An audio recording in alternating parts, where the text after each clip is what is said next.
오늘 함께 봉독할 말씀은 빌립보서 4장 4절에서 7절입니다. 제가 가지고 있는 성경으로는 신약성경 322페이지입니다. 빌립보서 4장 4절에서 7절입니다. 다 찾으신 줄로 알고 우리 한 목소리로 또 우리 가정에서 예배드리는 우리 모든 성도님들도 함께 봉독하겠습니다. 4장 4절입니다. 시작. 주 안에서 항상 기뻐하라. 내가 다시 말하노니 기뻐하라. 너희 관용을 모든 사람에게 알게 하라. 주께서 가까우시니라. 아무것도 염려하지 말고 다만 모든 일에 기도와 간구로 너희 구할 것을 감사함으로 하나님께 아뢰라. 그리하면 모든 지각에 뛰어난 하나님의 평강이 그리스도 예수 안에서 너희 마음과 생각을 지키시리라. 아멘. 저는 오늘 본문 말씀을 통하여 성도가 살아야 할 삶이라는 제목을 함께 관용이라는 제목을 주제를 가지고 말씀을 나누고자 합니다. 지난주에는 본문 말씀을 통하여 성도가 살아야 할 삶 가운데 기쁨에 대해서 말씀을 나누었습니다. 전자의 말씀을 드린 것처럼 오늘은 관용에 대해서 말씀을 나누고 은혜를 받고자 합니다. 현대 사회는 관용을 찾아보기가 참 어렵고 힘든 사회입니다. 관용하는 사람보다는 면도날처럼 날카롭고 송곳처럼 뾰족한, 그래서 따지는 걸 잘하고 하는 그런 사람이 오히려 잘 나가고 똑똑한 사람이라고 인정을 받는 그런 사회가 되었습니다. 우리가 TV를 보면 그런 장면을 무지개 붓으로 많이 보지 않습니까? 그러나 오늘 성경은 그런 사람이 아니라 관용의 사람이 되라, 그렇게 말씀하십니다. 그러므로 성도는 세상을 따라 사는 것이 아니라 하나님의 말씀을 따라 관용하는 삶을 살아야 될 줄을 믿습니다. 첫째, 관용이 무엇인지에 대해서 알아보겠습니다. 먼저 사전적인 의미로는 남의 잘못 따위를 너그럽게 받아들이고 용서하는 것을 말합니다. 그러나 성경에서 말하는 관용의 의무는 그렇게 단순하지 않습니다. 헬라어로 에피에이케스라고 하는데요. 다른 사람을 받아들이고 용서한다는 의미 외에 품위가 있다. 이게 포용하다, 또 신사적이다, 부드럽다, 인내하다 등의 의미가 있습니다.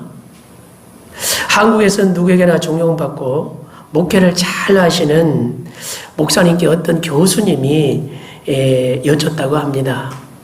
목사님, 어떻게 그렇게 목회를 잘 하십니까? 그랬더니 그 목사님께서 대답하시기를, 저는 잘하는 것이 별로 없습니다. 다만 성도님들에 대해서 진리에서 벗어나지 않는 한 다 받아주었습니다. 라고 대답을 하셨다고 합니다. 그렇습니다. 관용은 받아들이는 자세로부터 시작이 됩니다. 마가복음 9장에 보면 예수님께서 제자들에게 귀신을 제어하고 병을 고치는 능력과 권세를 주십니다. 이제 십자가를 얼마 앞두고. 그리고 떡 5개와 물고기 2마리로 5,000명을 먹이시고 12광주를 남기는 기적을 베푸시고 뿐만 아니라 죽음과 부활을 예고하십니다. 그리고 변화산성에 올라가셔서 영광스러운 모습으로 이렇게 변형되는 모습도 제자들에게 보여주십니다. 이제 예수님께서는 인류 구속사를 위해서 예루살렘으로 올라가실 것을 결심하시고 사자들을 앞서 보냅니다. 보냄을 받은 사람들이 예수님을 위해서 사마리아 한 마을에 들어갔다가 거기서 배척을 당합니다. 그 모습을 본 야고보와 요한이, 주님, 우리를 받아들이지 않는 저들을 하늘에서 불을 내려 멸하라 할까요?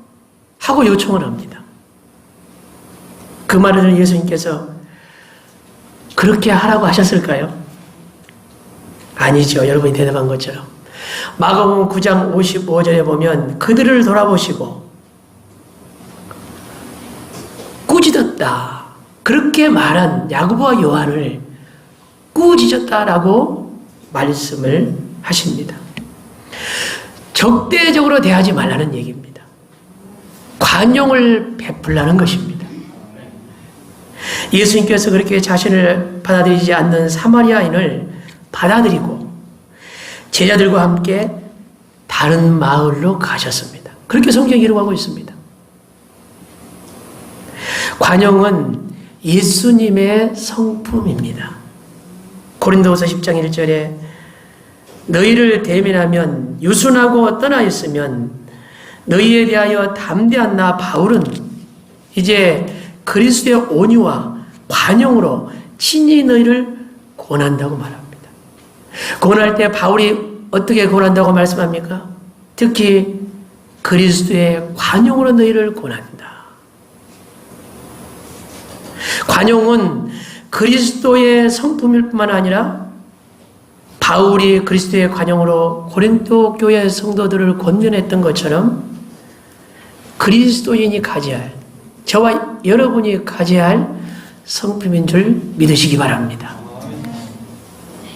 두 번째로는 관용을 모든 사람이 알게 해야 된다고 말합니다. 관용을 알게 하라는 것은 단순히 관용이 무슨 뜻인지, 관용이 무슨 의미인지 지식적인 전달을 하라는 말이 아니라 네가 먼저 관용을 보이라는 그런 뜻입니다. 아, 저분이 나에게 관용을 베풀어 주었구나. 뒤에 가서 생각해 보면 그럴 수 있도록 관용을 보여주려는 얘기입니다. 아, 생각해 보니까 저 성도님이 그때 나에게 관용을 베풀어 줬구나. 그렇게 하라는 것입니다. 아, 저 친구가, 내 남편이, 내 아내가 그때 그렇게 나에게 관용을 베풀어 주었구나. 그렇게 실제적으로 알 수 있도록, 그렇게 보일 수 있도록 관용을 베풀라는 뜻입니다. 온 세상에서 예수님만큼 관용을 보이신 분은 없으십니다. 예수님께서 죄인들을 용서하시고 받아들이는 정도가 아니라 자신을 향해서 침을 뱉고 모욕을 하고 희롱을 하고 채찍을 때리며 자신을 못 박아 십자가에 죽이는 자들을 위하여 아버지여 저들의 죄를 용서해 주십시오. 이보다 더 큰 관용이 어디 있겠습니까? 누가 이 관용을 베풀 수 있겠습니까? 자신을 죽이는 자를 향해서 그들을 용서해달라고 누가 기도할 수 있겠습니까? 저들이 자기들이 하는 것을 알지 못합니다. 그들을 위해서 오히려 기도했습니다. 그들의 구원을 위해서. 베드로전서 2장 21절 23절에 보면 예수님에 대해서 그는 죄를 범하지 아니하시고 그 입에 거짓도 없으시며 욕을 당하시되 욕하지 아니하시고 고난을 당하시되 위협하지 아니하시고 오직 공의로 심판하신 이에게 부탁하시며 친히 나무에 달려 그 몸으로 우리 죄를 담당하셨으니 이는 우리를 죄에 대하여 죽고 의에 대하여 살게 하려 하심이라 그렇게 말합니다. 대부분 사람들은 욕을 먹거나 어떤 욕을 당하면 욕으로 갚으려고 하죠. 그것도 배나 욕으로 갚으려고 합니다. 앞에서 욕으로 갚지 못하면 어떻게 해요? 힘없는 사람은 뒤에서 욕합니다. 그냥 안 지나가요. 어떻게 해서든지 간에 뭐 뒤에서 욕을 해서라도 그걸 갚아요. 예. 뭐 이 자리에 계신 분은 그런 분이 전혀 저나 여러분은 없으시지만 아니 그런 분이 있을 수 있어요. 또는 어떤 사람은 이렇게 위협을 당하면 힘 있는 사람은 앞에서 너 가만히 안 준다 그렇게 얘기할 수 있겠지만 힘없는 사람은 아무 소리 못하죠. 예. 힘 있는 사람은 위협을 통해서 너 그럼 가만히 안 둘 거야. 너 밀어낼 거야. 이렇게 유혹을 하지요. 그러나 예수님은 그러지 않으셨다 그래요. 욕을 당했지만 죄가 없으신 그분이 욕하지 아니하고. 우리는 예수님에 비하면 죄에 대해서 어떻습니까? 할 말이 없잖아요. 그런데 예수님은 죄가 없으신데 그냥 욕을 당하셔도 욕하지 않으셨어요. 위협을 당하셔도 위협하지 않으셨다. 협박하지 않으셨다. 그렇게 말씀하십니다. 오히려 그와 같은 죄인들을 살리기 위해서 친히 나무에 달리셨습니다. 고린도후서 6장 11절로 12절에 바울은 고린도인이여 너희를 향하여 우리의 입이 열리고 우리의 마음이 넓어졌으니 너희가 우리 안에서 좁아진 것이 아니라 너희 심정이 너희 마음이 좁아진 것이라고 말씀합니다. 다른 사람을 잘 받아주고 관용을 베풀기 위해서는 이 좁아진 마음을 넓혀야 됩니다. 네. 좁은 마음으로는 다른 사람을 이게 받아들이고 관용하기가 쉽지 않습니다. 넓은 마음을 가져야 다른 사람을 잘 받아주고 관용할 수 있는 것입니다. 우리 한번 마음을 한번 돌아보시기 바랍니다. 내 마음은 좁은가 넓은가? 언제 우리 마음이 편안합니까? 마음이 좁아서 상대방을 바라지 못하고 부딪힐 때 그때 마음이 편해요. 부딪히면 불편해요. 상대방만 힘든 게 아니라 나도 힘들어요. 같이 힘든 것입니다. 근데 마음이 바다같이 넓어져서 무엇이든지 다 받아들일 수 있을 때는 다 함께 평안합니다. 왜 이렇게 평안한지요? 누가 뭐라고 해도 아무렇지가 않아요. 평안해요.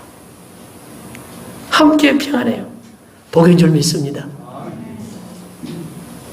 고대 강실에 살면서 고통스러우면 그게 무슨 복입니까? 아무리 좋은 침대, 좋은 이비자리에 누워도 밤새 잠을 못 자고 불면증에 시달리면 무슨 복입니까? 좋은 침대, 좋은 이불에 눕지 못해도 숙면을 취할 수 있으면, 잠을 잘 잘 수 있으면 그게 복 아닙니까? 마음이 평안하면 그게 복 아닙니까? 하나님이 주신 복 중에 가장 큰 복은 예수님이 부활하시고 두려워 떠는 제 아들이 나타나셔서 내가 너에게 평안을 주노니 평안할지어다. 가장 먼저 평안의 축복을 하지 않습니까? 평안의 복보다 큰 복은 없습니다.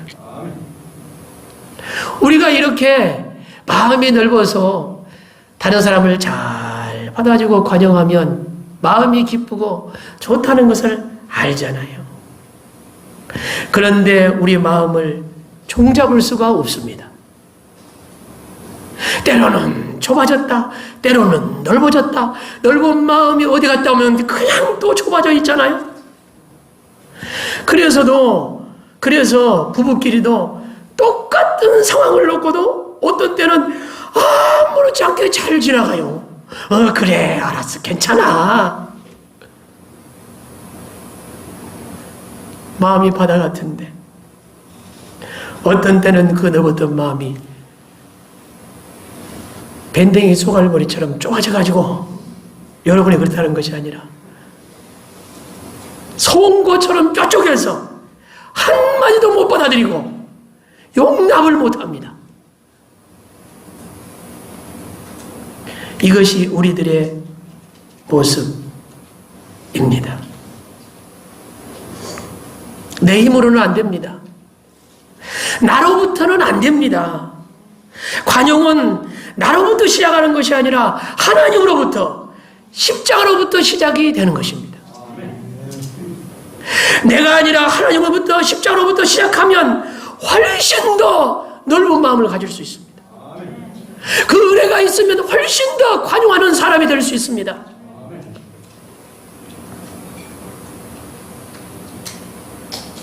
구약에 나오는 요셉은 17살 때 형들의 손에 의해서 구덩이에 빠졌습니다. 그리고 애굽의 노예상인에 팔려가서 보디발의 집에 가서 11년 동안 종살이했습니다. 11년이 짧은 세월이 아니죠. 종생활이. 28살이 됐을 때 11년 동안 종살이하고 17에 팔려서 28이 됐을 때 보디발의 아내가 잘생기고 멋있는 요셉을 보고 반해가지고 동침을 하자고 유인을 했습니다. 요셉은 하나님의 사람 아닙니까? 그 순간을 모면하고 뿌리치고 나왔는데 이 보디발의 아내가 남편이 돌아오자 남편에게 이 요셉이 자신을 막 겁간하려고 했다고 죄를 뒤집어 씌웁니다. 그런데 보디발이 그 말을 가만히 듣고 보니까 성경은 기록이 안 되어 있지만 평상시에 요셉을 봤을 때 요셉이 절대 그런 사람이 아니라는 그 생각이 드는 거예요. 혹시라도 무슨 일이 있었으면 마누라가 문제가 있을지언정 요셉은 안 그랬을 것이다. 뭐 성경에 이 보디발이 아내를 어떻게 했다는 기록이 없어요. 어떻게 했는지는 모르겠어요. 그런데 죄송합니다. 이 보디발이 요셉을 어떻게 했습니까? 그 당시에 노예는 그냥 죽이면 그만입니다. 이름이 없는 게 노예잖아요. 주민등록증이 없는 게 노예잖아요. 죽여버리면 그만인 거예요. 그런데 이 보디발이 요셉을 좀 부인 마음도 좀 달래줘야 되고 그래야 또 밥도 먹을 수 있을 거 아닙니까? 그래서 감옥에다 가두는데 그냥 일반 잡범들이 갇혀있는 감옥에다 요셉을 그렇게 취급해가지고 가둔 게 아니라 정치범들만 있는 고급 감옥에다가 그러니까 술 맡은 관원장, 떡 맡은 관원장 있는 그 감옥에다가 요즘도 정치범들은 따로 이렇게 딱 하잖아요.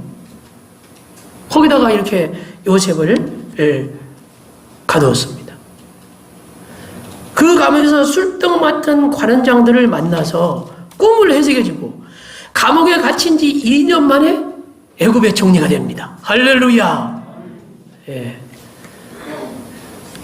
뭐 남의 일이니까 여러분 그러신지 모르겠는데 할렐루야입니다. 13년 동안 형들 때문에 죽을 뻔하고 요셉이 그냥 개고생을 한 겁니다. 쉽게 얘기하면 그 총리가 되기 전까지. 그리고 권력의 그 자리에 있을 때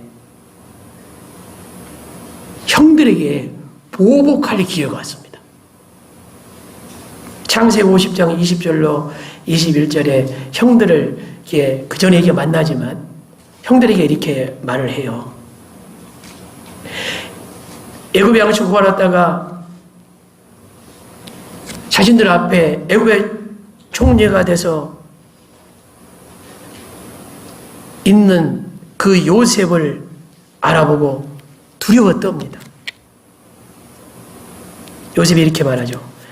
당신들은 나를 혈하였으나 하나님은 그것을 선으로 바꾸사 오늘과 같이 많은 백성의 생명을 구원하게 하셨으니 당신들은 두려워하지 마십시오. 내가 당신들뿐만 아니라 당신들 자녀들끼리 당신들 자녀들까지 형님들뿐만 아니라 내 조카들까지 내가 기르겠습니다.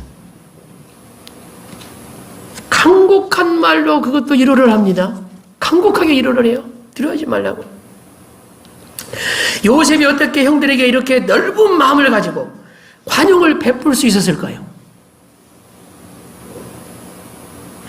창세기 50장 앞으로 넘어가서 창세기 45장 5절에 보면 요셉이 자신이 요셉인 것을 처음 형들에게 밝히자 요셉이 권력자 애굽의 총리가 된 것을 알고 놀라서 기겁을 하고 당하는 모습이 나옵니다. 그때 요셉이 이런 고백을 형들에게 했었죠. 당신들이 나를 이곳에 팔았다고 해서 근심하지 마십시오. 한탄하지 마십시오. 하나님이 생명을 구원하시려고 나를 당신들보다 먼저 이곳에 보내셨습니다. 할렐루야.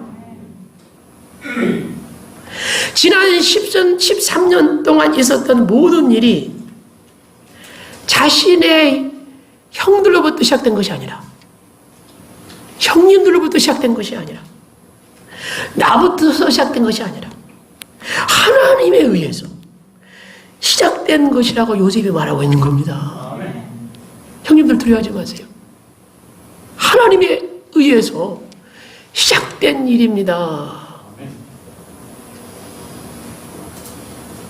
내가 애굽의 국무총리가 된 것도 생명을 살리려고 하나님이 먼저 나를 보내시고 하나님이 시작하신 겁니다.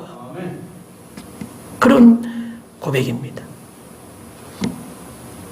요셉이 이렇게 넓은 마음을 가지고 형들을 대할 수 있었던 것은 모든 일의 뿌리를 자신에게나 사람에게 두지 않고 하나님께 두었기 때문입니다. 정말 나의 마음속에 하나님이 계시고 십자가가 있습니까? 은혜가 있습니까? 정말 예수의 피가 있습니까? 정말 내 마음속에 십자가가 있고 하나님의 은혜가 있고 그리스도의 피의 증거가 있다면 다른 사람에 대해서 요셉처럼 넓은 마음을 가지고 관용을 베풀 수 있을 줄 믿습니다. 우리가 불신자를 전도하다 보면 우리 재작년만 해도 전도 열심히 나갔지 않습니까? 재작년에도 그런 경험을 제가 했던 것 같아요. 예수님에 대해서 욕을 하거나 하나님에 대해서 들이대고 욕하는 사람은 없습니다. 그런 사람 보셨습니까? 아무리 전도하러 온 사람이 싫어도 하나님을 향해서 욕하는 사람은 없어요. 불신자라도.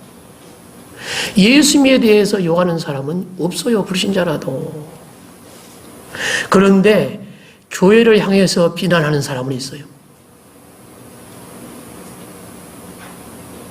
교회를 다니는 사람을 향해서 욕하는 사람은 있는 걸 보지 않습니까?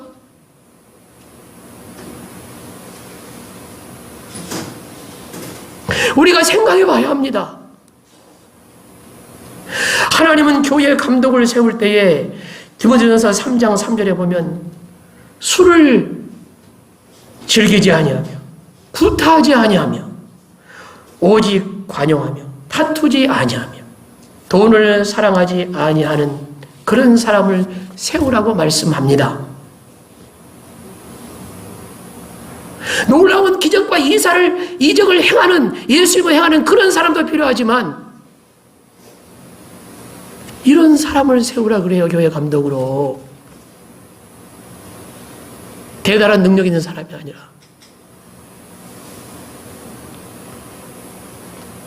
특히 관용에 대해서는 더욱 강조하여 오직이라는 수식어를 붙입니다. 다른 단어들과 달리 오직 관용하는 사람을 감독으로 세우라. 지도자에게 있어서 관용이 얼마나 중요한지요. 교회 일꾼에게 있어서 관용이 얼마나 중요한지요. 사명자에게 있어서 관용이 얼마나 중요한지요.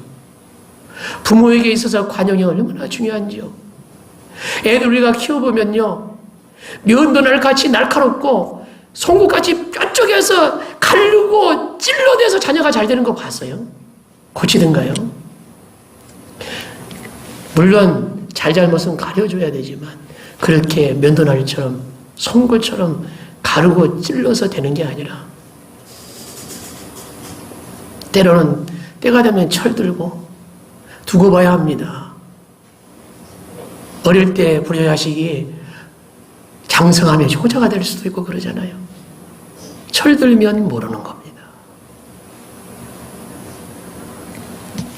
부모가 관용을 자녀에게 먼저 가져가는 것처럼 교회 지도자는, 사명자는, 성도는 세상 앞에 관용할 수 있는 사람이어야 합니다. 조금은 흠이 있다 할지라도 다른 사람에게 관용을 베푸는 사람을 우리가 세우고 하나님은 그런 사람을 쓰십니다. 조금만 물에는 조금만 돌을 던져도 소리가 크게 납니다. 그러나 큰 바다, 넓은 바다는 웬만한 돌을 던져도 소리가 전혀 나지 않습니다. 돌을 던졌는지 안 던졌는지 흔적도 없습니다. 그런 은혜가 있기를 주의 이름으로 축원합니다. 세 번째로는 주께서 가까이 계시기 때문에 관용을 베풀라고 말씀합니다. 예수님께서 가까이 계신다는 것은 공간적으로 가까이에서 보고 계신다는 것이고, 시간적으로는 주님이 다시 오실 날을 멀지 않았다는 것입니다. 바로 문 밖에 예수님이 계시다는 거예요. 형제들끼리 머리 들이대고 막치게 싸우고 있었습니다. 그런데 부모님이 들어오셨습니다. 계속 싸워야 옳습니까? 그것이 맞습니까? 그것이 자식된 도리입니까? 형제끼리 싸울 수 있어요. 근데 부모님이 들어와세요. 그런데도 계속 박치고 피터절하고 싸우고 있어요. 그래야 자식입니까? 여러분은 전혀 안 그런데 꼭 여러분이 그런 것처럼 제가 뭐라고 하는 것 같아요. 절대 그런 거 아닙니다.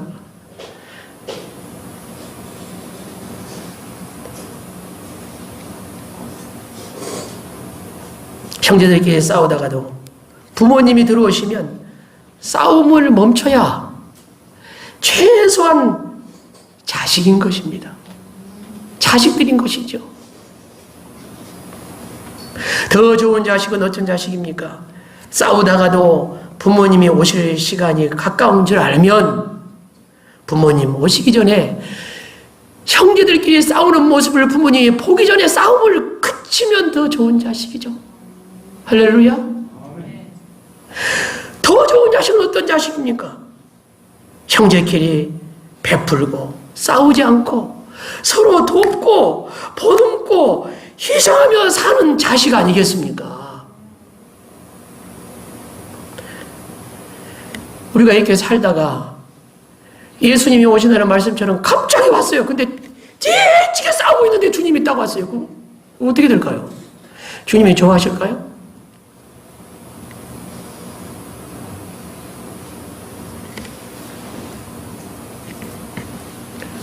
주님이 우리가 관용하는 마음을 가지고 서로 용서하고 보듬고 받아들여주고 그렇게 사는 모습 가운데 주님을 맞이할 수 있는 은혜가 있기를 주의 이름으로 축원합니다. 그래야 되지 않겠습니까? 그게 성도 아니겠습니까? 우리가 세상에 보여줘야 할 모습이 아니겠습니까?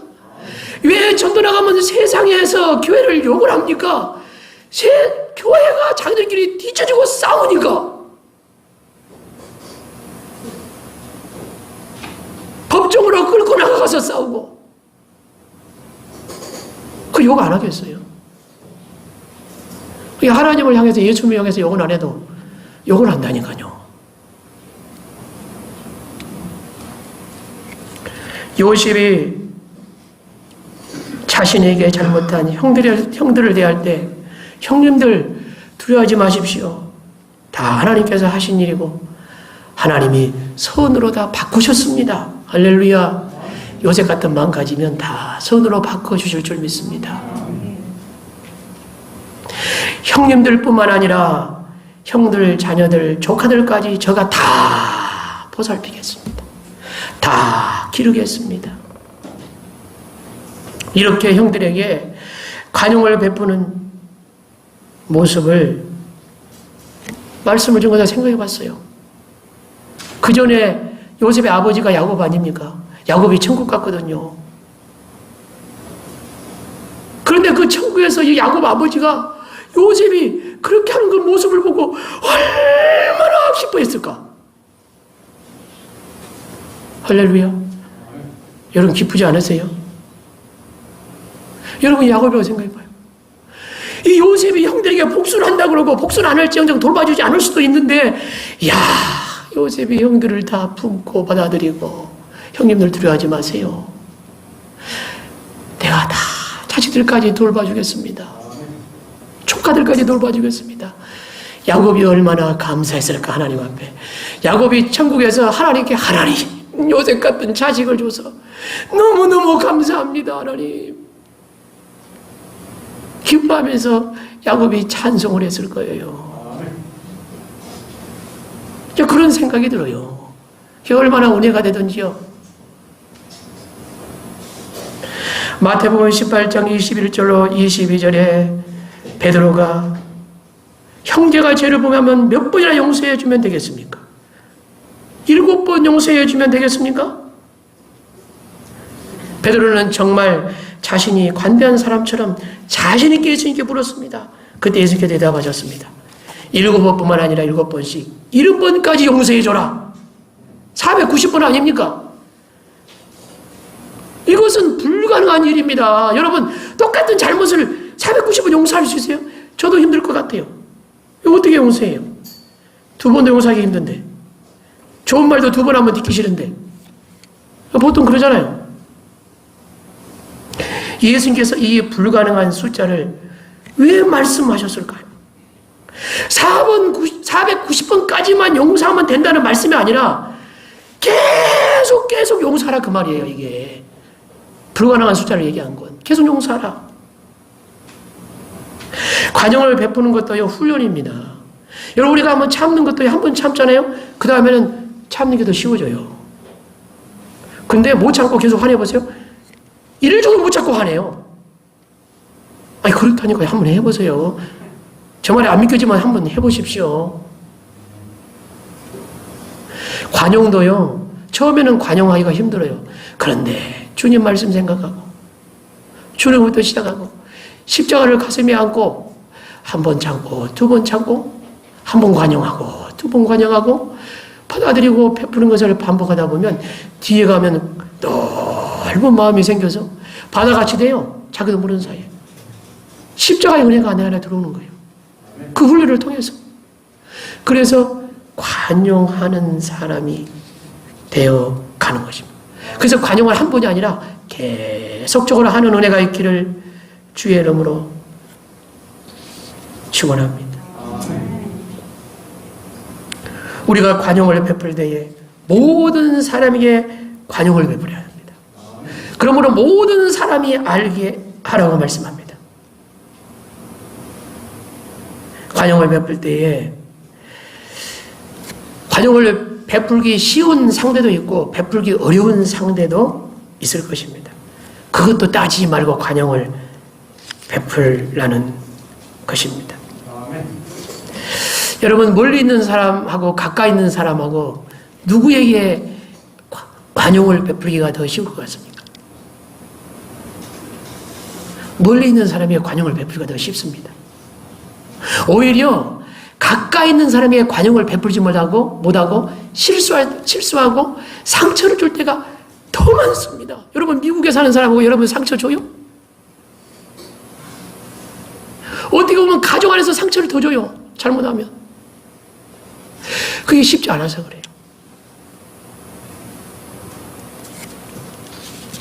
그런 실수를 많이 하게 돼요. 몇 년 전에 추운 겨울 날씨 주일날 사택에 이렇게 계단이 있잖아요. 이게 계단에 내려오다가 저희 사모가 먼저 내려갔어요. 근데 너무 끙끙 얼어가지고 미끄러가지고 계단에서 팍 넘어졌어요. 제가 가다가. 그런데 순간 아니 조심해서 좀 내려가지 어떻게 내려가게 넘어지나 해가지고 화가 먼저 나더라고요. 그래가지고 손을 잡고 빨리 이렇게 세워줘야 되는데 막 뭐라 그랬어요. 그래갖고 넘어졌다고. 그래갖고 넘어진다고. 저는 진심을 갖고 그런 건데 받아들이는 사람은 그게 아니었는가 봐요. 수년의 세월이 지나서도 기회가 되면 그때 너무 섭섭했다고, 너무 상처받았다고, 아파가지고 뼈가 부러질까지 아프고 힘든데, 지금도 아픈데 2년 3년 지나가도 고생하라고 침 맞고 막 그랬거든요. 근데 그때 손 안 잡아주고 소리쳤다고. 우리가 이렇게 관용을 베풀기가 가까이 있는 사람에게 잘못하면 실수하고 쉽지가 않습니다. 그래서 우리의 관용은요, 뭐 대단하게 멀리서 하려고 그러지 마시고, 예, 나에게 가장 가까이에 있는 사람에게부터 관용 베풀어야 돼. 나이가 가장 가까이 있는 사람에도 관용을 못 베푸는데 누구에게 관용을 베풀 거예요? 그건 나예요.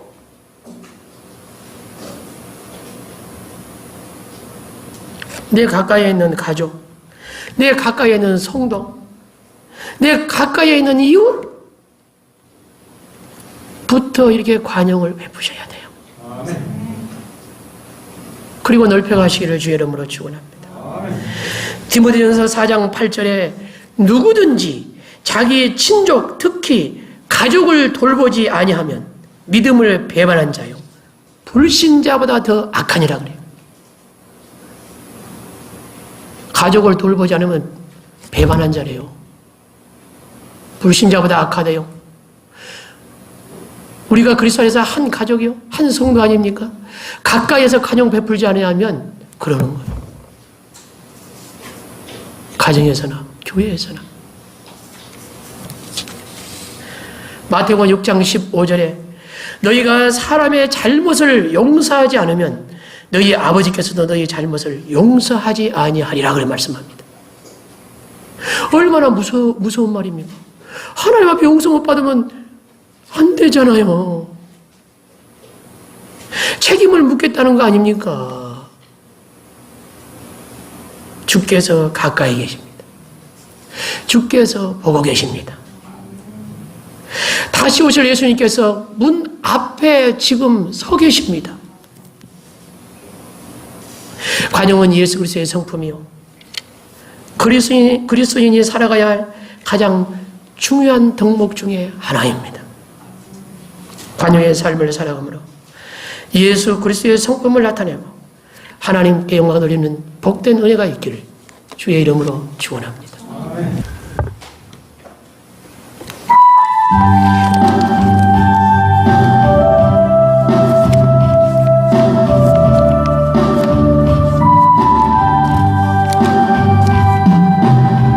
내가 먼저 손 내밀지 못하고 내가 먼저 용서하지 못하고 내가 먼저 웃음 주지 못하고 이렇게 머뭇거리고 있네.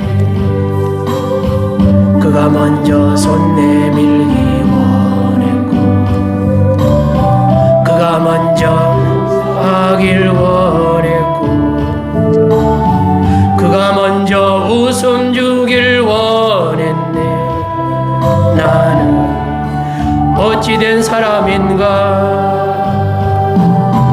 오 간교한 나의 입술이여, 오 교만한 나의 마음이여, 왜 나의 입은 사랑을 말하면서 왜 나의 마음은 화해를 말하면서 왜 내가 먼저 져줄 수 없는가. 왜 내가 먼저 손해볼 수 없는가.